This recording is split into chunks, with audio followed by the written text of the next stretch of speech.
Friends, ladies and gentlemen, let me start with a story. 7 years ago, I took a boat cruise in Marina Bay and to Sentosa Island, St. John's Island. On this boat was Mr. Lim Kim San and the Minister Mentor, Lee Kuan Yew. What was I doing with these two wise men on a boat? This was the time we were trying to decide whether or not to have the integrated resorts with the casinos in Singapore.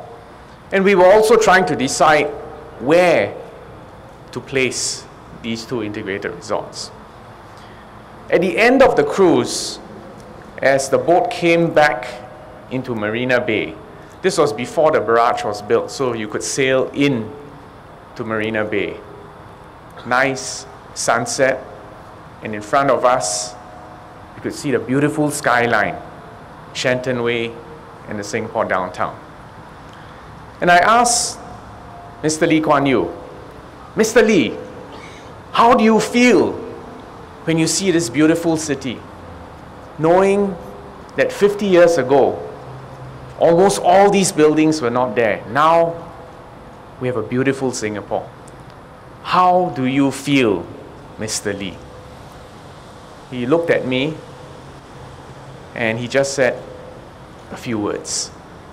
He said, a hardworking and disciplined people built all this. A hardworking and disciplined people built all this. He didn't say the PAP built all this. He didn't say the first cabinet built all this. He didn't say foreigners built Singapore. He said hardworking and disciplined Singaporeans. And I think it is worth today remembering that it is about Singaporeans, and it is the special quality of Singaporeans that has brought us success so far. I say this to remind myself and my teammates that the PAP may be the ruling party, may be the government, but we are not the main actors. The main credit goes to Singaporeans, to all of you, and perhaps more importantly, our parents and our grandparents.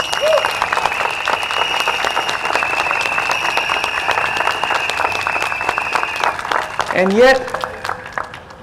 yet today, 3 days away from voting day, polling day, we are facing a tough election, aren't we? There are people who are angry. There are people who are even stirring hatred. There are people who are scared. Why? Despite all our success, despite everything that we have achieved as Singapore and as Singaporeans, there is an unsettled mood amongst our people. Let's be honest, that's the way I am.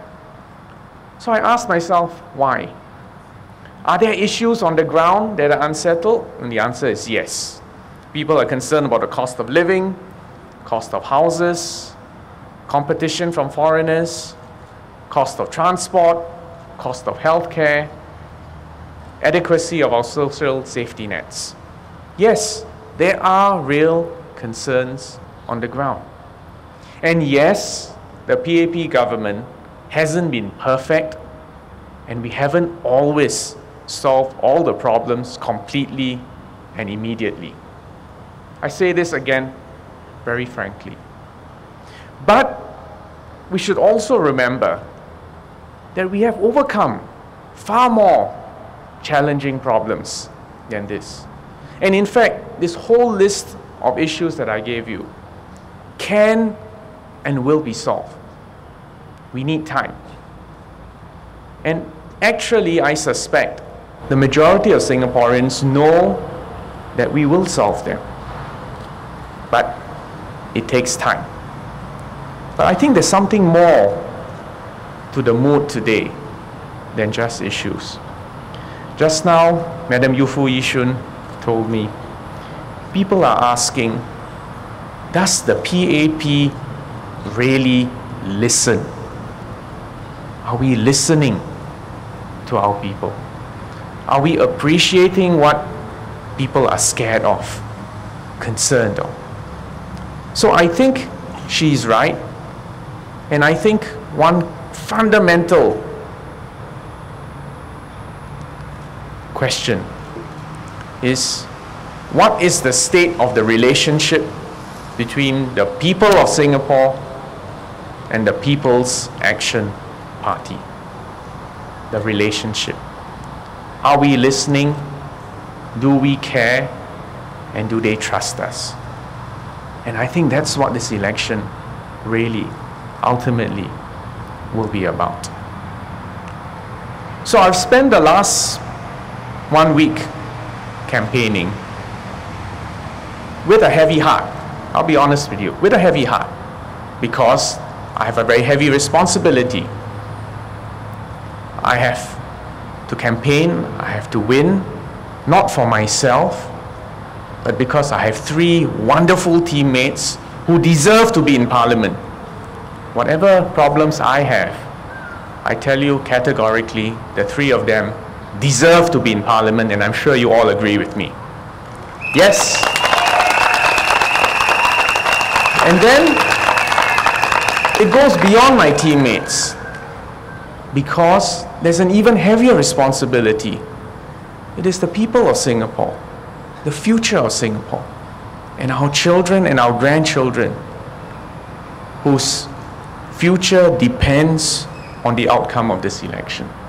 So yes, if I've looked a little bit more tired, a little bit more weight on my shoulders, it is because I have felt that heavy burden of responsibility and leadership.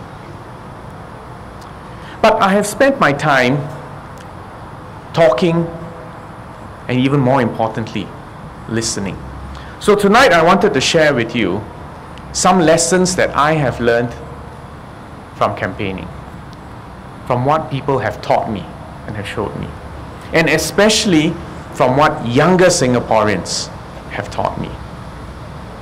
I believe there are 3 things that younger Singaporeans want for Singapore.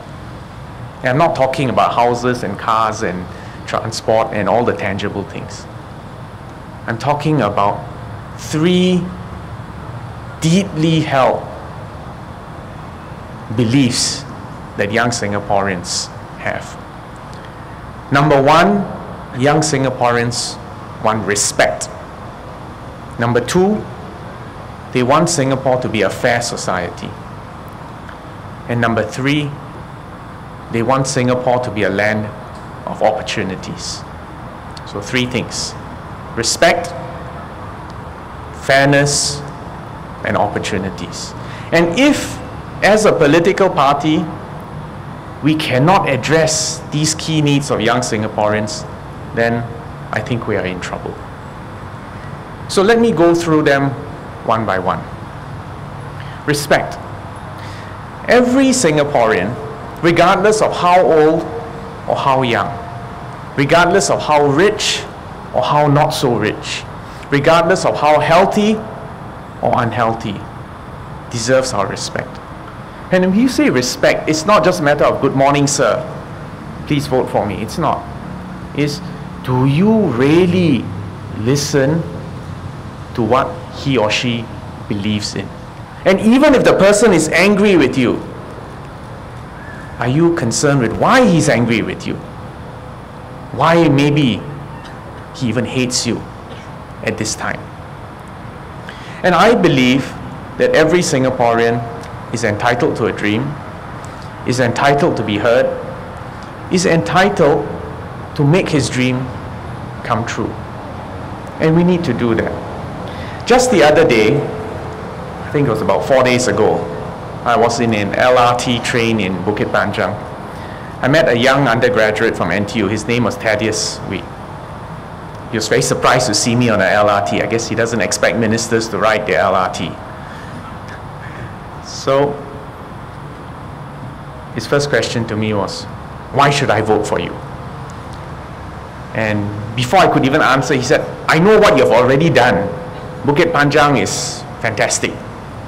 You've changed it so much in the last 10 years, last 5 years.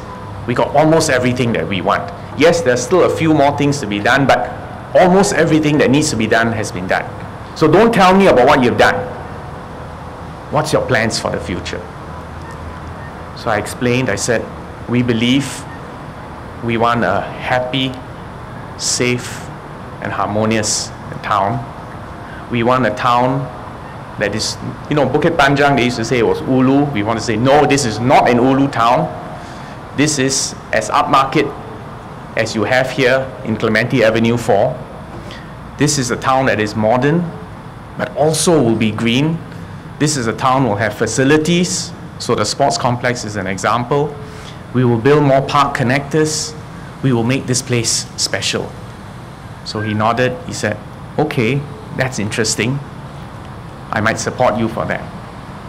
But he says, I've got some more questions. Many of the people who don't like you say you wasted money. So I said, oh, I wasted money? He said, YOG, Youth Olympic Games. Tell me about it. Explain to me how it came about. This is a young man asking me. So I thought, I better respect this man. He's got a good question, and I must answer it openly and honestly. So I told Thaddeus, quite frankly, we got the initial estimates of the money that needed to be spent on the Youth Olympic Games wrong.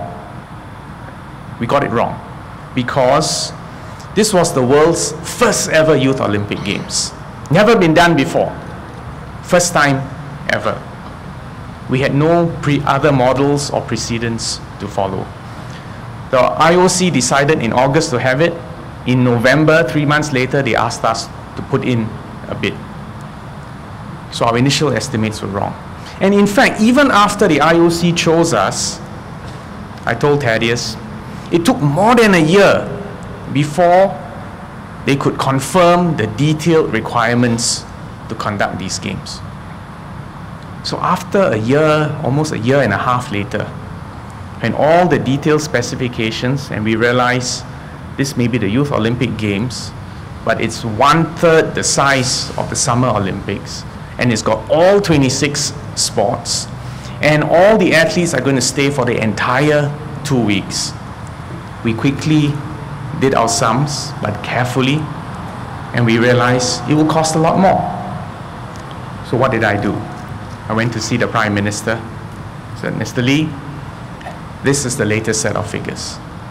So he looked at it carefully, and he looked at me, and he said, if you had known in November 2007 that the Youth Olympic Games will cost more than $300 million, would you still have bid for it? And I answered him very honestly, this is the first and possibly last time ever the Olympic event will be held in Singapore. And it will make a big difference for our young people in Singapore. And I told him I would have bid for it even if I knew that price tag. So he then turned around and told me, okay, in that case, you make sure you do not overspend the budget. So we decided 387